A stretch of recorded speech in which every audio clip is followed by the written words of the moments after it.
법무부 장관님께서 네. 코인에 대해서 강력 철퇴를 내리셔갖고 아 그래요? 하루아침에 30%씩 30%씩이요? 네, 하루 지나면 떨어져 있고 떨어져 있고. 아 근데 그건 주식처럼 뭐 그게 안녕하세요. 용한 변호사들의 심지은 변호사. 전병주 변호사입니다. 신 변호사님 혹시 코인 하십니까? 네, 코인 하죠. 언제부터 하신 거예요? 언제부터라기보다는 2017년에 사서 그때부터 이제 쭉 강제로 존버 당하는 중입니다. 2017년 때는 그래도 좀 코인이 오르던 때 아닌가? 그때 이제 그 법무부 장관님께서 네. 코인에 대해서 강력 철퇴를 내리셔갖고 아 그래요?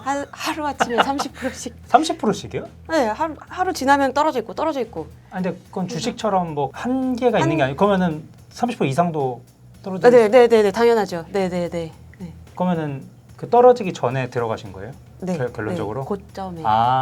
수익률이 아니라 손실률이 있는 거겠네요. 그렇죠. 수익률이 있죠. 뭐 나중에 마이너스 수익률이요. 만약 괜찮으시면 한번 까주시면은 좋지 않을까.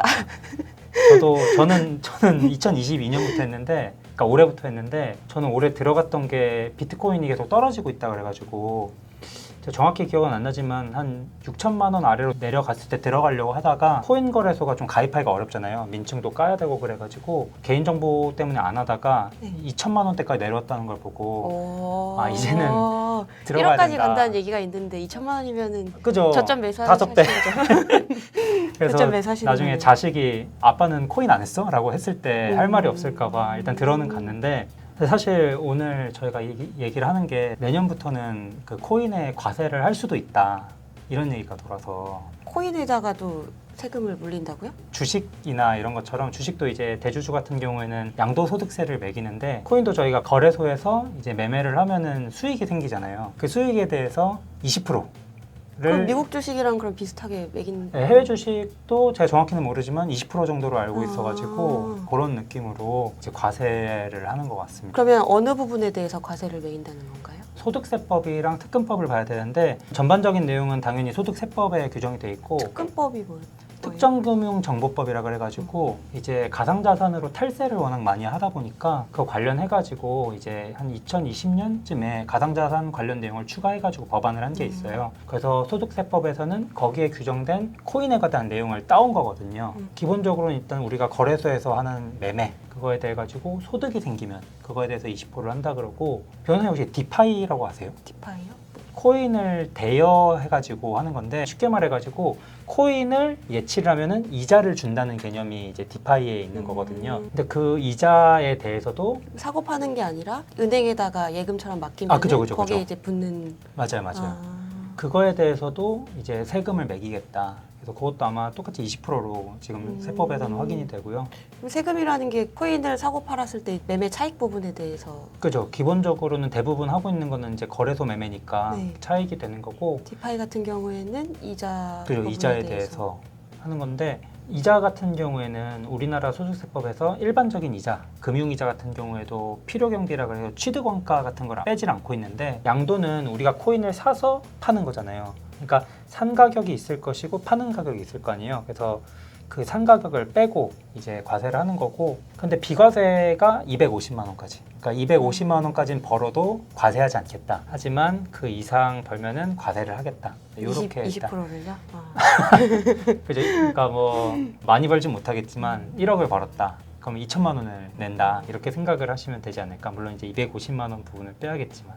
그 언제부터 이거 그럼 코인에 대해서? 원래 이 제도가 만들어졌을 때는 내년부터였어요. 근데 제도 정비가 안 돼서 2025년으로 유예해야 되는 거 아니냐라는 정부 의견이 있었고 관련해서 입법안이 계류 중인 것 같아요. 그런데 만약 그게 올해 말까지 의결이 안 되면은 결국 입법이 안 되면은 바로 2023년 1월 1일부터는 과세를 당한다는 표현이 적절할지 모르겠지만 과세를 당하게 되는 거죠.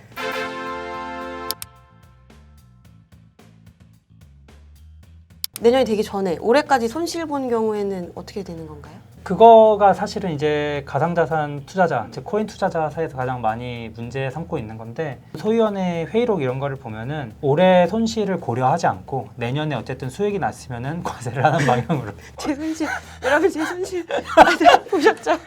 여기 떠 있죠? 지금 화면에 떠 있는 거죠? 예. 하지만 그렇더라도 만약 내년에 수익이 나면은 유예가 안 된다면은 과세가 될 것이다.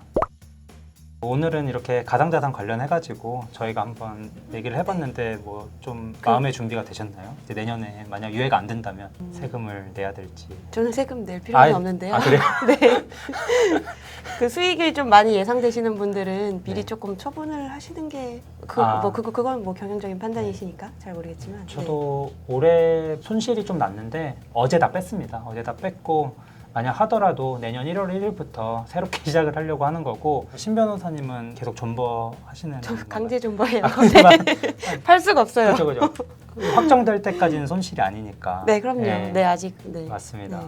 저는 사실은 이제 내년 과세 문제 때문에 혹시 몰라서 다 빼놓긴 했는데 2023년이나 유예가 된다고 판단이 되면은 그냥 다시 들어가긴 할 거예요. 좋은 네. 결과 있겠죠? 저는 더 이상은 코인은 안 하는 걸. 안 하시는 걸로. 아, 물론 있긴 해요. 또 다른 계정이 있긴 한데 또 있어요? 네. 알겠습니다.